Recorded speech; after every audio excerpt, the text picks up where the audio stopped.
Slow up the side. Hard on starboard. Even handles. This is what rowing is about. A symphony of sound and motion. Hard on port. In no other sport is the word team so meaningful. The crew must keep the boat straight and row in tandem. Communication is key. Better. Now, imagine doing the same sport and hearing only silence. That's what it's like for 17-year-old Heidi Feenstra. She's deaf. I think that everything is the same as everyone else. It's just that I can't hear, that's all. Heidi wasn't born deaf. She contracted meningitis when she was just 3 years old and lost her hearing. I don't remember when I was young, before I was deaf. I only remember being deaf. It was a lot to overcome, but once we learned the sign language, it was new doors opened for Heidi, for us. There was communication, again, in a different way. At first, you don't even realize she's deaf. I didn't realize it until we were in rowing, that when we were actually on the water, maybe like a week after, then I was like, oh. Practice is going to run a little bit longer. And there's more. Heidi's only 4'10". In the world of rowing, this is considered a big handicap. Female rowers are typically 5'6", and most are taller. It's kind of a challenge for her because rowing you need to be tall, but she manages really well, so. Rowing is Heidi's passion, but she's also a full-time grade 12 student. In her spare time, Heidi snowboards and studies photography. She's so confident and is so sure of herself. And like I said, if it's something she wants to do, she just makes it happen. And she doesn't give up. She's a hard worker. She's eager to learn. She comes to practice on time every time. Even before going out on the water, Heidi and her coach have to work out a plan for communication. We have a whiteboard up in the boathouse there, and before and after practice, you know, if her and I need to talk about something, we just kind of have little conversations, trading the pen and just writing back and forth to each other. Heidi and I developed a bit of a rowing sign language, so that really helps. The teamwork is really cool. Claire, can you come over here? Just when I'm explaining a concept to the whole crew, I can kind of be signing at the same time, and then she'll know what I'm talking about.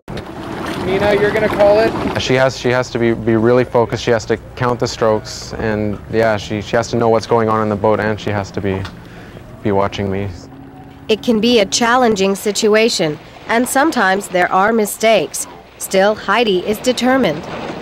She's at the same level as all the other girls. You know, she's worked really, really hard, and it's pretty amazing to see. So much so that one organization is discussing plans to implement protocol into the rowing programs, something that's never been done in the past. If we can just accelerate the learning process for all of our managers, all of the coaches that will be dealing with them, then all of a sudden it's a lot easier for deaf people to get involved in the sport. And our experience shows that there's no reason they can't be involved. I don't like it when people think deaf people aren't equal, or that it's not as important, that we can't do what they can do. An apt comment for someone who has never let anything get in her way, not her height, and not the silence that surrounds her. Doesn't matter. If you want to do it, then do it. Don't let anyone stop you. For Midday, I'm Sapna Srivastava.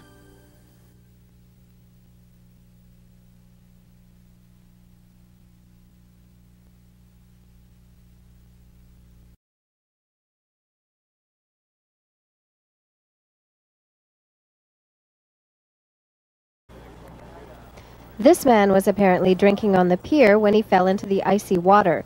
Police arrived immediately and were preparing to jump in after him, but Salvation Army worker Lyle Smith thought they were taking too long to remove their gear. Smith decided to take matters into his own hands and dove in after the drowning victim. Yeah, I was on a lunch break, just started, and I saw the police action going on towards the Johnson Street Bridge, and suspected that it may have been one of our residents. Because of the time of year it is, we're always on the watch for people that may be suicidal. Sure enough, it was a resident here who had been in the water. The victim has been taken to the hospital for further treatment. Sapna Srivastava, Czech TV News.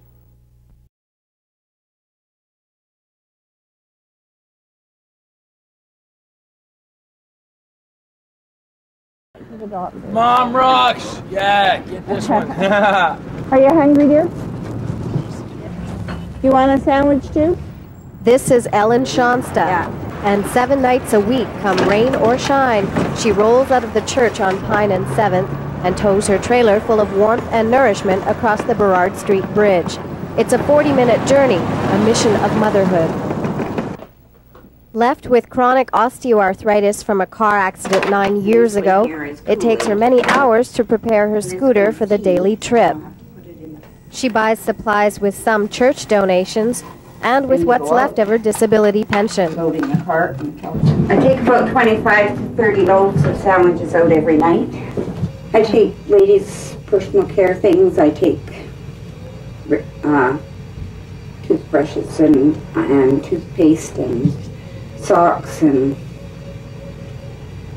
clothing, coats, blankets when I have them. Really, my whole life is just feeding these people, mostly kids. Schonsta is a devout Christian, but she doesn't preach, and she doesn't pass judgment on the kids she helps. It's very rewarding. You should try it sometime. And for me, I think I was just made to be a mom. But there's a snag. The church that allowed Schonsta to use their kitchen and storage facilities is moving out. She won't have a place anymore to create meals for her kids. Still, she has faith in the kindness and decency of others. People are good. You know, if they know how to help, they do, for the most part. For now, Ellen's work will go on. If you pass by Davie Street on any given night, you'll find her surrounded by kids, handing out equal portions of sandwiches and hugs. In Vancouver, Sapna Srivastava.